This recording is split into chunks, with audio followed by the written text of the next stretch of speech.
What if the quiet shelves of a Canadian grocery store held a powerful message for the US? What we found on the ground wasn't just about products. It was about principle, protest, and a shifting global conscience. We crossed the border expecting to find subtle economic trends or minor market fluctuations.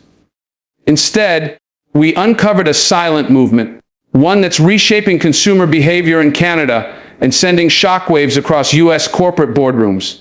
This isn't just a story about trade or supply chains. It's about values. It's about the choices people make every day that ripple far beyond store aisles. From ethical boycotts to an unexpected revival of local businesses, what's happening in Canada may just be a warning or a wake-up call for American brands.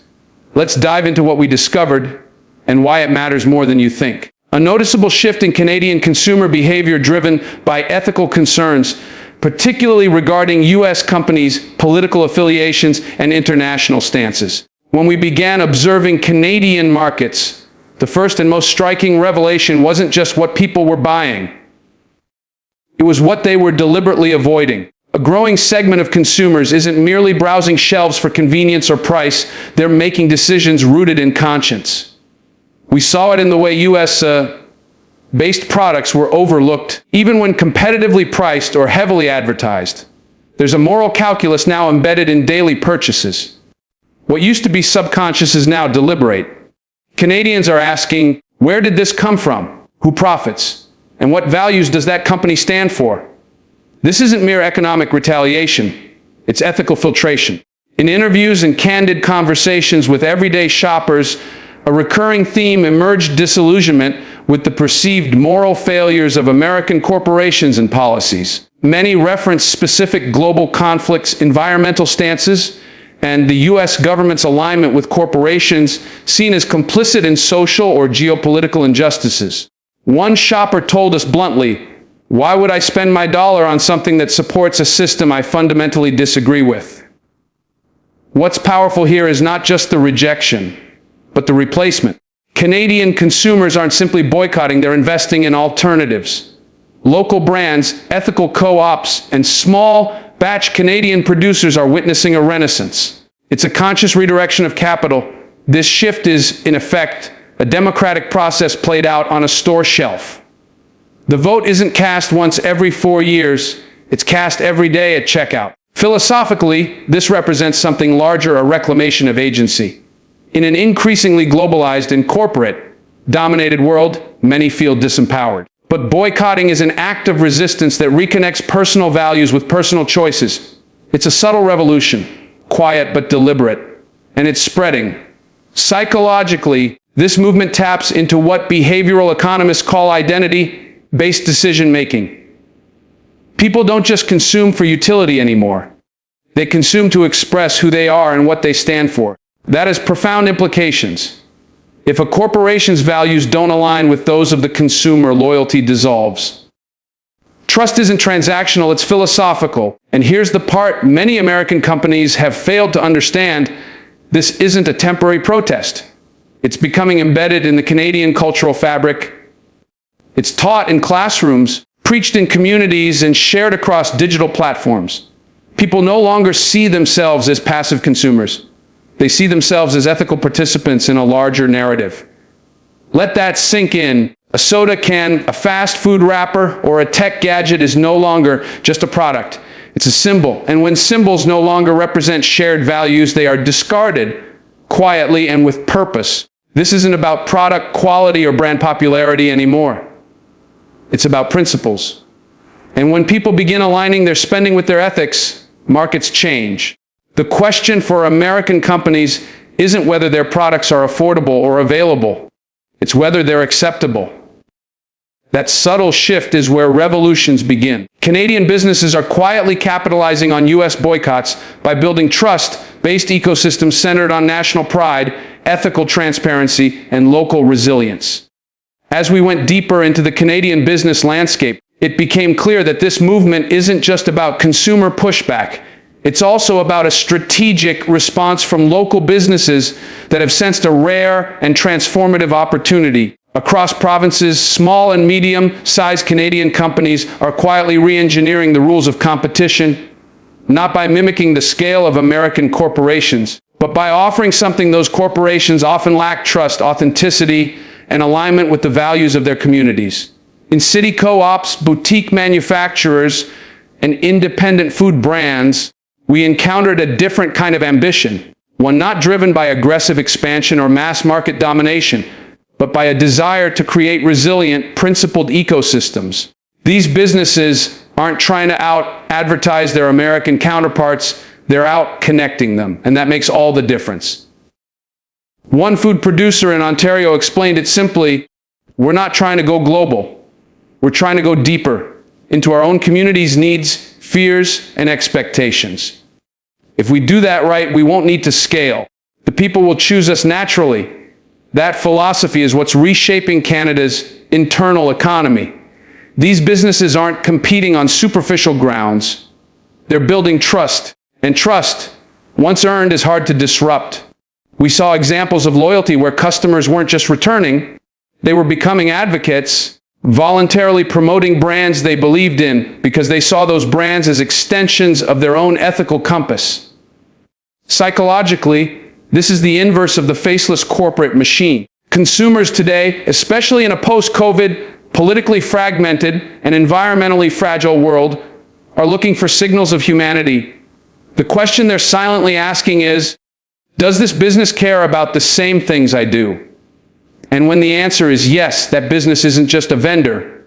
It becomes a partner in a shared vision of the future. Philosophically, this is a return to grounded capitalism. It's a quiet rejection of hyper-consumerism and blind allegiance to multinational giants. Instead, it's a recalibration where ethics, localism, and sustainability hold greater weight than convenience alone. And while that may seem idealistic, the data doesn't lie. Profits are growing in sectors where community alignment is strong and customer retention is less about loyalty points and more about shared purpose. This response to American boycotts is not one of hostility, but of self-realization. Canada isn't reacting from a place of inferiority. It's responding from a place of identity. There's a difference. And that difference is why these trust-based ecosystems are not only surviving, they're flourishing. When people feel seen, heard, and represented by the brands they support, commerce becomes more than transaction. It becomes transformation. The quiet power of Canadian businesses lies not in their ability to scale endlessly, but in their ability to matter deeply. And in the long run, that kind of value is the hardest to replace. U.S. product boycotts have ignited a moral conversation in Canada, not just about what people buy, but about who they become through their choices. As we spoke to Canadian consumers, it became clear that the boycott movement had evolved beyond economics. What started as a reaction to foreign policy or political missteps morphed into something far more introspective, a conversation about moral identity. In grocery stores, coffee shops, and community gatherings, we heard the same question asked in different ways. What does my purchase say about my values? This wasn't about cancel culture or performative ethics. It was deeper. It was about ownership of conscience. In a world oversaturated with messages, ads, and political noise, Canadians were filtering the chaos through a very personal lens: their wallets. Purchasing decisions once driven by habit or price were now being scrutinized with an ethical sensitivity that surprised even us. Parents told us they'd stop buying products they once loved, not because the quality changed, but because the meaning behind those products had shifted. College students shared how they researched supply chains, brand affiliations, and corporate statements before making simple decisions like buying a chocolate bar or a pair of jeans. What we were witnessing wasn't just a boycott. It was a transformation of consumer identity. The Canadian shopper was no longer a passive participant in a global market.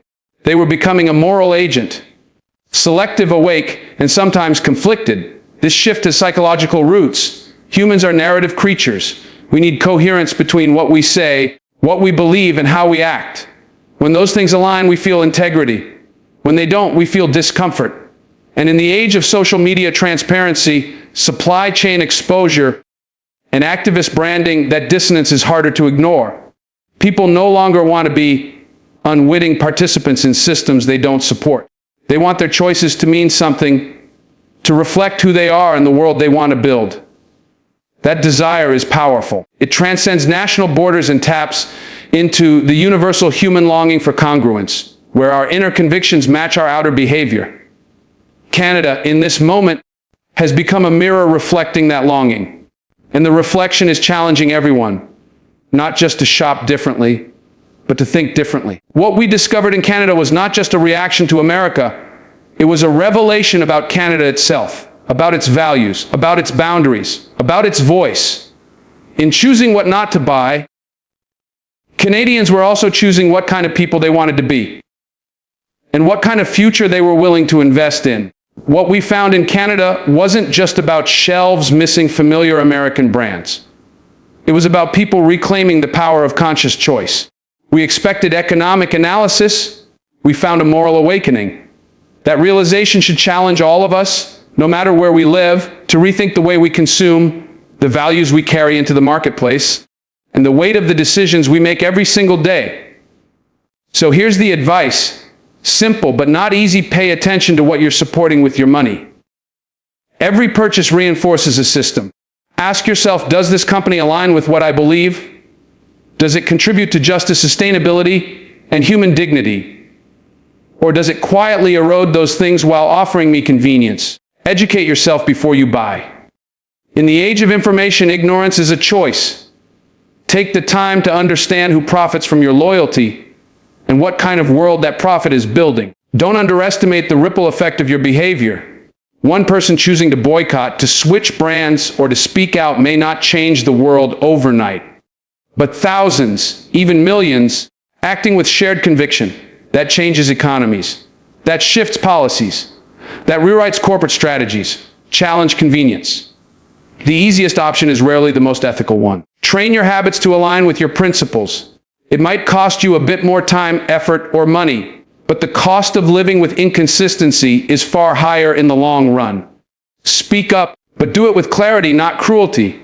Your values deserve to be heard, but not through outrage or division. Inspire others with reasoned conviction, not fear or shame. The goal isn't to cancel others, it's to awaken them.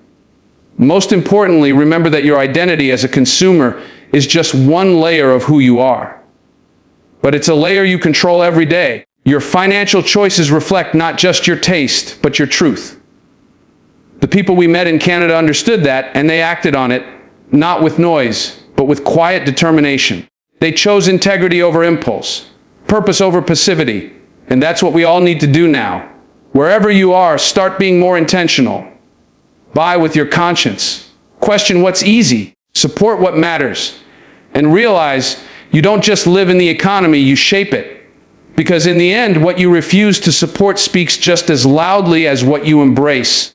Let that silence echo with wisdom. Let your choices preach your values. Let your lifestyle be louder than your words. The boycott isn't just a reaction. It's a responsibility. And the most shocking discovery of all, you have more power than you think. Use it well.